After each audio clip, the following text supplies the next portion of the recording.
Welcome to millets kitchen. మీకు ఈరోజు సర్వపిండి చేసి చూపించాలనుకుంటున్నా. అది తెలంగాణ స్పెషల్, చాలా బాగుంటుంది టేస్ట్. మనం మంచిగా పెరుగుతో తినొచ్చు, నెయ్యి పెట్టుకొని తినొచ్చు, పల్లీల చట్నీతో కూడా తినొచ్చు. చాలా బాగుంటుంది. లైక్ చేయండి, షేర్ చేయండి. సర్వపిండికి కావాల్సినవి బియ్యపిండి, కొత్తిమీర, నువ్వులు, కారము, ఉప్పు, ఉల్లిగడ్డ ముక్కలు.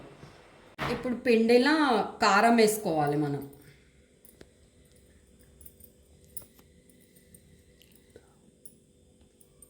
టేస్ట్కి సరిపడా కారం,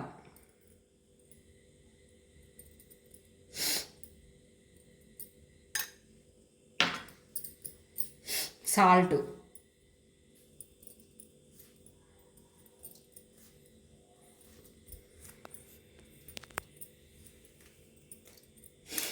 ఇది కూడా టేస్ట్కి సరిపడా. అంటే కారంలో ఉప్పు ఉండదు కాబట్టి విడిగా అంత పడుతుంది. అందుకే మా కారంలో సాల్ట్ కలపంది విడిగా అన్నట్టు. ఆనియన్ చిన్న ముక్కలు కట్ చేసుకోవాలి.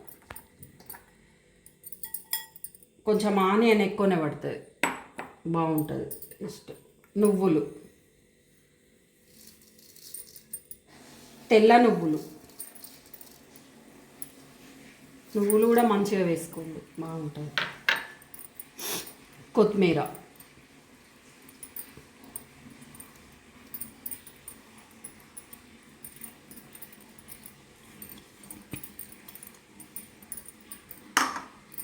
ఒకసారి మంచిగా కలుపుకోవాలి. పిండి అంతా, పొడి పిండి అంతా ఫస్ట్ కలుపుకోవాలి. కలుపుకున్న తర్వాత వాటర్ వేసుకోవాలి. వాటర్ పోసుకుంటా కలుపుకోవాలి పిండి.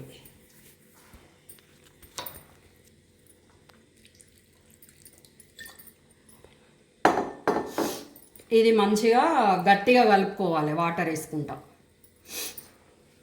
ఇప్పుడు ఇట్లా గట్టిగా కలుపుకోవాలి పిండి మంచిగా ముద్దలాగా. ఇట్లా కొత్తిమీర చూడండి, వేసేటప్పుడు బాగా అనిపించింది, ఏమన్నా ఏర్పడుతుందా? మంచిగా కొత్తిమీర ఎక్కువ వేసుకుంటే చాలా టేస్ట్ ఉంటుంది ఇలా సర్వపిండిలో. నేను అందుకనే ఎక్కువ వేసిన కొత్తిమీర. గట్టిగా తడుపుకుంటే అయిపోతుంది. ఇప్పుడు సర్వపిండి పెట్టుకునే పాత్ర తీసుకొని కొంచెం కింద ఆయిల్ వేసుకోవాలి. ఇట్లా కింద మంచిగా ఆయిల్ వేసుకొని రాసుకోవాలి.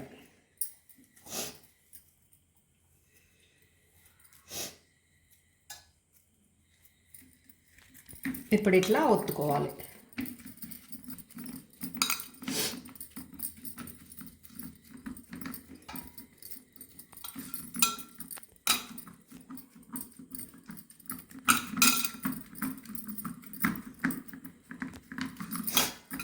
ఇప్పుడు మంచి ఇట్లా ఒత్తుకున్నాం కదా, మనము ఇట్లా హోల్స్ వేసుకోవాలి. ఇది మనం మీడియం పెట్టుకోవాలి, మంచిగా ఉంటుంది సర్వపిండి. మీ ఇష్టం, మందమైనా పెట్టుకోవచ్చు, పల్చగైనా పెట్టుకోవచ్చు, కానీ మీడియం పెడితే చాలా బాగుంటుంది టేస్ట్. మనకి గట్టిగా ఉండదు, మెత్తగా ఉండదు. ఇప్పుడు ఇట్లా హోల్స్ వేసుకున్నాం కదా, మనం ఆయిల్ వేసుకోవాలి మంచిగా. ఇట్లా ఇట్లా రంధ్రాలల్లో ఆయిల్ వేసుకుంటే మంచిగా ఉడుకుతుంది సర్వపిండి. పైన కూడా మంచిగా ఒక 2 చెంచాలంతా ఆయిల్ వేసుకోవాలి. ఇట్లా ఇట్లా పెట్టుకుంటే సరిపోతుంది. ఇప్పుడు నేను రెండో సర్వపిండి కూడా మళ్ళీ ఇంకో పాత్రలో పెడుతున్నా, ఆయిల్ వేస్తున్నా కింద.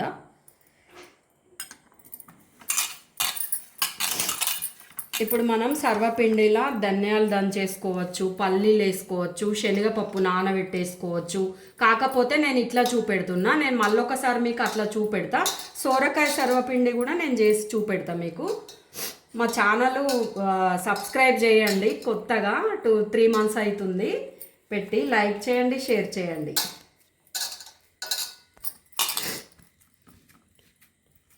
ఇట్లా ఒత్తుకోవాలి మంచిగా. ఇప్పుడు ఒత్తుకున్నా కదా, ఇందులో మంచిగా రంధ్రాలు చేసేసి ఈ హోల్స్లల్లో ఆయిల్ వేసుకోవాలి. మనము నువ్వులును కొత్తిమీర ఎంత ఎక్కువ వేసుకుంటే అంత టేస్ట్ ఉంటుంది సర్వపిండి. నువ్వులు కొత్తిమీర మంచిగా వేసుకుంటే చాలా బాగుంటుంది టేస్ట్.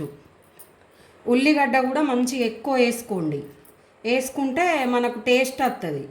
ఆయిల్ కూడా కొంచెం ఎక్కువనే పడుతుంది. ఆయిల్ ఎక్కువ వేసుకుంటే మంచి టేస్ట్ వస్తుంది మీకు.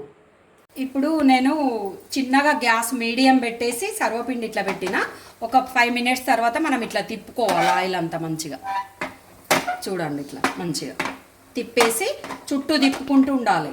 చుట్టూ తిప్పుకుంటూ ఉంటే మనము పెట్టిన తర్వాత ఆయిల్ వేసినాం కదా, ఒక 5 మినిట్స్ మూత పెట్టి ఉంచాలి. ఒక 2-3 నిమిషాలు మూత పెట్టి ఉంచాలి. తర్వాత ఇప్పుడు నేను తీసిన తర్వాత చుట్టూ తిప్పుకోవాలి. మనకి మంచిగా చుట్టూ ఉడుకుతుంది. ఇట్లా తిప్పుకున్న కొద్దీ ఉడుకుతుంది మనకి మంచిగా, చుట్టూ ఫ్రై అవుతుంది సర్వపిండి. ఇప్పుడు అట్లనే ఇగో ఇది కూడా నేను సెకండ్ పెట్టింది కూడా ఇగో ఆయిల్ వేసి మూత పెట్టిన, మీకు మళ్ళీ చూపెడతా నేను. ఇప్పుడు ఇది కూడా మనము సెకండ్ సార్ పెట్టింది మంచిగా ఇట్లా తిప్పుకోవాలి. ఆయిల్ వేసిన ఇట్లా చుట్టూ తిప్పుకుంటే ఆయిల్ అంతా మనకి స్ప్రెడ్ అవుతుంది మంచిగా. ఫస్ట్ మధ్యలో పెట్టేసుకోవాలి.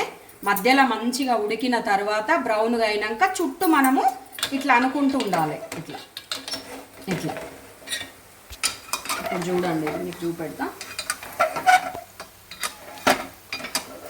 ఇట్లా మనము ఇట్లా చుట్టూ తిప్పుకుంటూ ఉంటే మంచిగా ఉడికిపోతుంది ఇది, లేకపోతే ఒకటే దగ్గర కాలుతుంది అట్లా. ఇప్పుడు చూడండి చుట్టూ మంచిగా ఎంత మంచిగా వచ్చిందో కలరు చూడండి. ఇప్పుడు నేను చుట్టూ దింపుకున్నా, మధ్యలో అయింది, చుట్టూ మంచిగా ఉడికింది. ఇప్పుడు ఇది కూడా మనకు రెడీ అయిపోయింది. మంచి కలర్ వచ్చింది మనకి. ఇప్పుడు పల్లి నూనె మేము గానుగ నూనె పట్టించుకుంటాము. పల్లి నూనె కాబట్టి మనం ఎంతైనా వేసుకోవచ్చు. ఇప్పుడు అట్లనే అదే మాదిరిగా మనం అన్నీ పెట్టేసుకోవాలి సర్వపిండి. ఇది సర్వపిండి మెత్తడి దాని కింద ఆయిల్ వేసిన కొంచెం మందం పెట్టుకోవాలి మనం. ఇది మందం పెట్టుకుంటే బాగుంటుంది టేస్ట్.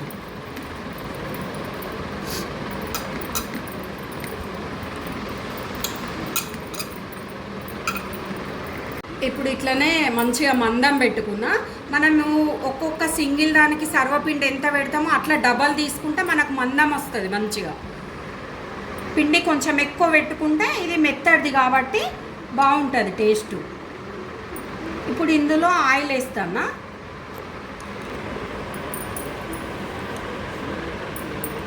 కొంచెం ఆయిల్ మంచిగానే పడుతుంది దీనికి.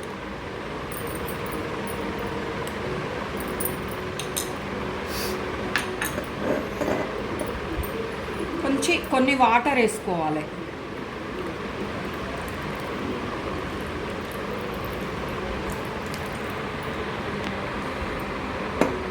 ఇట్లా వాటర్ ఇది మునిగేటట్టు పోసుకోవాలి. వాటర్ బాగుంటుంది, ఆయిల్ వాటర్. ఇప్పుడు వాటరు ఆయిల్ వేసినాం కదా, మనము సిమ్ములో పెట్టుకొని మూత పెట్టేసేయాలి. మూత పెట్టేసి ఇది మూత తీయద్దండి, మంచిగా సిమ్ములనే ఉడకాలి. ఒక 15 మినిట్స్ పడుతుంది మనకి. ఎందుకంటే ఈ వాటరు మంచిగా సింకు కావాలి, సింక్ అయ్యేంతసేపు ఉంచుకోవాలి. 15 మినిట్స్ పడుతుంది మనకు, సిమ్ములు ఉడికించుకోవాలి. ఇప్పుడు 15 మినిట్స్ తర్వాత మూత మనం మధ్యలో తీయద్దు, మూత పెట్టే సిమ్ములు ఉడికిచ్చిన 15 నిమిషాల తర్వాత ఇగో వాటర్ అంతా సింక్ అయిపోయింది, ఆయిల్ కూడా మంచిగా పైనకు తేలింది. ఇప్పుడు స్టవ్ బంద్ చేసుకోవాలి. రెడీ అయిపోయింది మనకి. ఇప్పుడు రెడీ అయిపోయినాయి. ఇది మనకు మెత్తటి సర్వపిండి కదా. ఇది ఎందుకు పెట్టినానంటే ఇప్పుడు పళ్ళు లేకున్న ముసల వాళ్ళకైనా కానీ మంచిగా తినడానికి ఈజీ ఉంటుంది. ఇదైతే కొంచెం క్రిస్పీగా ఉంటుంది కదా. ఇది మనకు పళ్ళు లేని వాళ్ళకు మంచిగా ముసలోళ్ళు అయినా కానీ మంచిగా తినచ్చు. మెత్తగా నీళ్లు పోసి పెట్టినా కాబట్టి బాగుంటుంది, చాలా టేస్ట్ ఉంటుంది. ఇవి ఇట్లా మంచిగా క్రిస్పీగా చూడండి ఎంత మంచిగా వచ్చినాయో కలరు, బాగుంటుంది. ఇప్పుడు ఇది మనం పల్లీల చట్నీతోనైనా తినొచ్చు, మంచిగా మనము నెయ్యితోనైనా తినొచ్చు, మన గడ్డ పెరుగుతోను కూడా తినొచ్చు. ఇది బాగుంటుంది.